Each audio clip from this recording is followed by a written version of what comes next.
एक नया सूरज, एक नई सुबह, हर तरफ हरियाली, सुंदर झरने, खुला आसमान, नन्हे मुन्ने जानवर, प्यारे से खरगोश यहाँ वहां फुदकते हुए, और हर तरफ डायनासोर्स, कुछ प्यारे तो कुछ खतरनाक।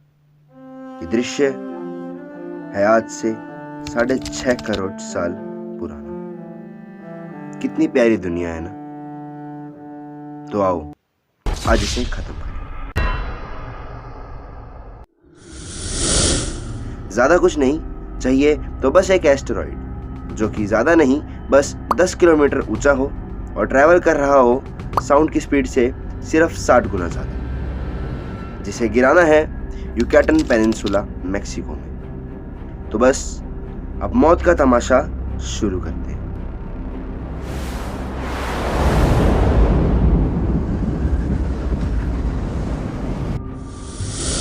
सबसे पहले तो इस प्यारे एस्टेरॉइड का एक नामकरण किया जाए।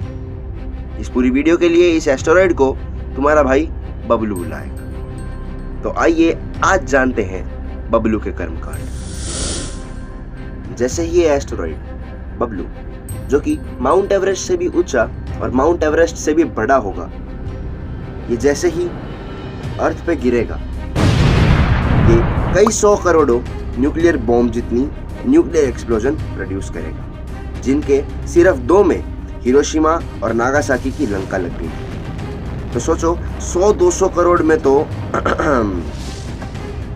ये बबलू जैसे ही गिरेगा वैसे ही अपने साइज से 60 गुना मास जितना अर्थ क्रस्ट को पहले तो पिघलाएगा और फिर इतने फोर्स से ऊपर फेंकेगा कि वो अर्थ की सरफेस से बाहर चली जाएंगी, अर्थ के ऑर्बिट को एस्केप कर जाएंगी। और वहीं दूसरी तरफ बबलू की वाइब्रेशन से, बबलू के क्रैश की वाइब्रेशन से अर्थ के ऊपर कंटिन्यूअस अर्थक्वेक्स शुरू हो जाएंगे, जिनका मैग्नीट्यूड कुछ ज़्यादा नहीं 1 से 8 की रिश्टर स्केल पे 11 का होगा। अगर इतना डिस्ट्रक्शन इनफ नहीं था तो इन्हीं अर्थक्वेक की वजह से इंडिया में वोल्केनिक एक्सप्लोजन्स शुरू हो जाएंगे, जो कि कंटिन्यूअसली चलने वाले हैं 10,000 सालों तक, और 80% से ज़्यादा इंडियन कॉन्टिनेंट जलकर राख हो जाएगा। वहीं दूसरी तरफ on the opposite side of the earth, earthquakes के इतने हाई मैग्नीट्यूड के कारण अर्थ का क्रस्ट फॉल अपार्ट होना शुरू हो जाएगा, यानी बिखरने लगेगा। Massive breakup of land will cause gigantic spaces and holes in the surface, which is deep enough to kill anything by fall damage.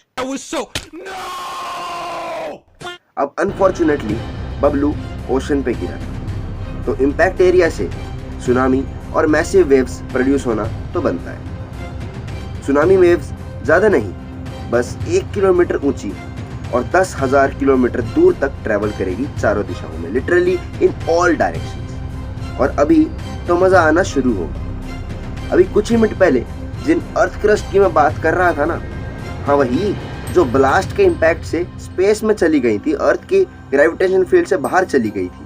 हाँ तो पता चला है कि वो ऊपर जाने के बाद अर्थ के अराउंड ऑर्बिट कर रही थी, अर्थ के ऑर्बिट में गोल गोल घूम रही थी, और ऐसे ही घूमते घूमते एक दिन वो थक गई और उनका मन हुआ घर वापसी का, और शुरू हुआ मौत का नंगाना, मीटियोर शावर। अब जब भी कोई चीज अर्थ के एटमॉस्फेयर को चीरते हुए ऊपर से आती है तो वो गर्म हो जाती है, ज्यादा नहीं बस 1000 डिग्री तक। और जब ये मीटियोर्स, ये डेब्री अर्थ पे इतनी आग बबूले होके गिरेंगे तो अर्थ का एटमॉस्फेयर गर्म होने लगेगा, बहुत गर्म, इतना गर्म जितना काफ़ी होगा इस वर्ल्ड की 75% ऑफ द स्पीशीज को ख़त्म करने के लिए। जो भी क्रिएचर समय रहते गुफाओं में, डीप वाटर्स या किसी ठंडी जगहों पर एस्केप नहीं कर पाएंगे, उन्हें एक्सपीरियंस करना पड़ेगा जिंदा जलने का या तुम कह सकते हो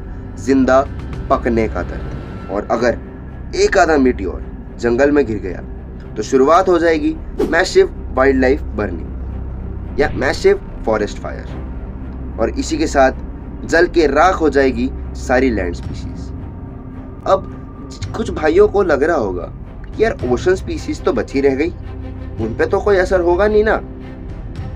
तो यार तुम लोग थोड़े से गलत हो। याद है कुछ वोल्केनोज इरप्शन सब मैंने बताया था कि स्टार्ट हुआ है। हाँ भाई, तो वोल्केनो इरप्शन से निकला हुआ धुआं और बबलू भैया के एक्सप्लोजन का निकला हुआ धुआं इनफ होगा सारे वर्ल्ड की सनलाइट एक्सेस को ब्लॉक करने के लिए। अब हर वीडियो में ये सनलाइट क्यों ब्लॉक हो जाती है भाई, ये तो मुझे भी नहीं पता। मुझे इतना पता है कि सनलाइट जैसे ही ब्लॉक हो जाएगी तो इवेंचुअली सारे प्लांट्स, अगर बाई चांस जो बच गए होंगे वो खत्म हो जाएंगे, क्योंकि स्टार्व हो जाएंगे सनलाइट के लिए, भूखे मर जाएंगे वो, और इसी के साथ ओशन लाइफ भी समाप्त।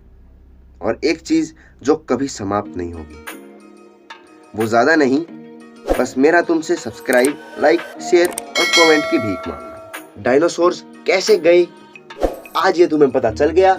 मैं चला।